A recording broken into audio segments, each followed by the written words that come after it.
Hello friends, welcome back to my channel. তো আজকে আমি রান্না করেছি কাতলা মাছের কালিয়া।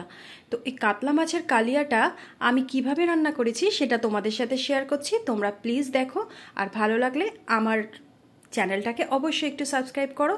তো প্রথমেই আমি নিয়ে নিয়েছি কাতলা মাছ। কাতলা মাছটাকে আমি একটু লবণ আর একটু হলুদ দিয়ে ম্যারিনেট করে রাখবো। এটা যেহেতু খুব বেশি বড় মাছ নয়, তাই এটার মধ্যে আদা রসুন দিয়ে ম্যারিনেট করার কোনো দরকার নেই, তাই জন্য আমি ওগুলো স্কিপ করে দিয়েছি। আপনাদের যদি খুব বেশি বড় মাছ হয় তাহলে একটু আদা রসুন দিয়েও এর মধ্যে ম্যারিনেট করে রাখতে পারেন, আর সঙ্গে একটু সর্ষের তেল দিয়ে। তো আমি এখানে সিম্পলভাবে আদা রসুন সবগুলোকে বাদ দিয়েই আমি এখানে একটু লবণ আর একটু হলুদ দিয়ে মাছগুলোকে মোটামুটি 10 মিনিট মতো ম্যারিনেট করে রেখে দিচ্ছি।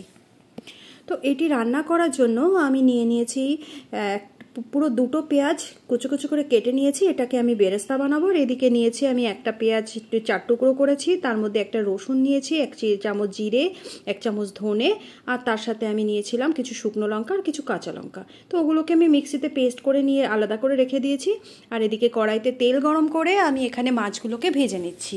মাছগুলোকে এপিট ওপিট করে বেশ লাল লাল করে আমি ভেজে নিয়েছি। তো মাছগুলো ভাজা হয়ে গেলে আমি এগুলোকে সব কিছু কড়াই থেকে নামিয়ে বাকি মাছগুলো ভেজে নেব। কিন্তু যেহেতু এটা কালিয়া, তাই জন্য এর মধ্যে মাথা লেজা আমি কিছুই দেব না। তো যে কটা টুকরো ছিল সে কটা টুকরো দিয়ে আমি রান্না করব। তো মাছ তুলে নিয়ে আমি এর মধ্যে প্রথমেই পেঁয়াজের বেরেস্তাটা করে নিচ্ছি। একটু সময় নিয়ে বেশ লাল লাল করে বেরেস্তাটা আমি করে নিয়েছি। বেরেস্তাটা আমার হয়ে গেছে, এবার আমি এটাকে উঠিয়ে নেব। এবার এই তেলের মধ্যে আমি দিয়ে দেব গোটা গরম মশলা আর সাদা জিরে। তো এইটা দিয়ে আমি মোটামুটি একটুখানি ভেজে নিয়ে মশলা এইটা, তারপর আমি এর মধ্যে দিয়ে দিচ্ছি যে মশলাটা আমি তৈরি করে রেখেছিলাম সেই মশলাটা। এটার মধ্যে যেহেতু শুকনো লঙ্কা আর লাল পাকা লঙ্কা দেওয়া আছে, তাই কালারটা আমার এমনিই চলে এসছে। এর মধ্যে আমার কোনো লঙ্কার গুঁড়ো দেওয়ার কোনো প্রয়োজনই নেই। তো এটা মশলাটা বেশ কিছুক্ষণ সময় নিয়ে আমি ভালো করে তেল বের হওয়া পর্যন্ত এটাকে কষিয়ে নেব। মোটামুটি তেল বেরিয়ে আসছে, এবার আমি এর মধ্যে লবণ হলুদ দিয়ে দেবো। আমি লবণ হলুদটা একটু পরেই দিই, নাহলে একটু অনেক সময় পুড়ে যাওয়ার সম্ভাবনা থাকে।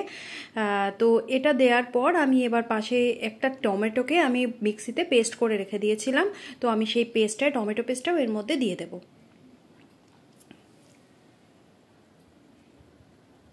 এবার এই টমেটো পেস্ট দিয়ে আমি এই মশলাটাকে বেশ অনেকক্ষণ ধরে কষিয়ে নেব।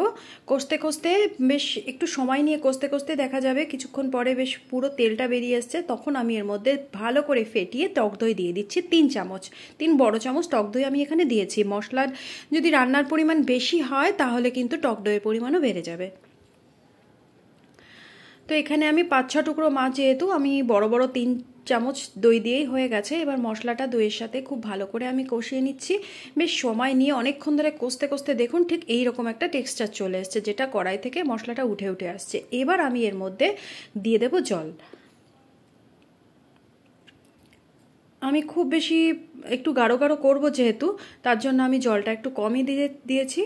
এবার জলটা বেশ ফুটে ওঠার জন্য ওয়েট করার পর জলটা যখন ফুটে উঠবে, তারপরে আমি এই মাছের টুকরোগুলোকে দিয়ে দিচ্ছি। এই মাছের টুকরোগুলো দেওয়ার পর আমি এইবার এটা ঢাকা দিয়ে বেশ কিছুক্ষণ সময় নিয়ে রান্না করব। ঢাকনা উঠিয়ে মাছগুলোকে এবার পাল্টে দেব। আর এই পুরো কাজটি একটু গ্যাসের ফ্লেমটা মিডিয়াম রেখেই করতে হবে, নাহলে যেহেতু অল্প জল দেয়া, ঝোলটা একদম গাঢ় হয়ে যেতে পারে। ওই জন্য একটু মিডিয়াম ফ্লেমে রেখে একটু সময় নিয়ে এই কাজটা করতে হবে। এবার যখন ঝোলটা ফুটে উঠেছে তখন আমি এর মধ্যে দিয়ে দিলাম পেঁয়াজের বেরেস্তা। দেওয়ার পর আমি আবার কিছুক্ষণ ঢেকে রেখেছিলাম। তারপর ঢাকনা উঠিয়ে আমি এর মধ্যে গরম মশলার পাউডার দিয়ে দিলাম। পাউডারটা আমি ঘরেই তৈরি করে নিই। আমি এই পাউডারটা কিন্তু আজকে ঘরেই তৈরি করে নিয়েছি। আমি আজকে কোনো রকম বাজার চলতে পাউডার দিইনি। তো তারপর একটু নাড়াচাড়া করে নেওয়ার পরে কাতলা মাছের কালিয়া একদম রেডি হয়ে গেছে। আর টেস্টটা কিন্তু খুবই সুন্দর হয়, একদম অনুষ্ঠান বাড়ির মতো। তো বন্ধুরা, আমার রেসিপিটা যদি ভালো লাগে প্লিজ আমার চ্যানেলটিকে একটু লাইক কমেন্ট ও শেয়ার করবেন। আচ্ছা, আমার চ্যানেলটিকে একটু সাবস্ক্রাইব করে দেবেন। তো আজকের মতো বাই বাই। অন্য একটি রেসিপি নিয়ে খুব তাড়াতাড়ি হাজির হব।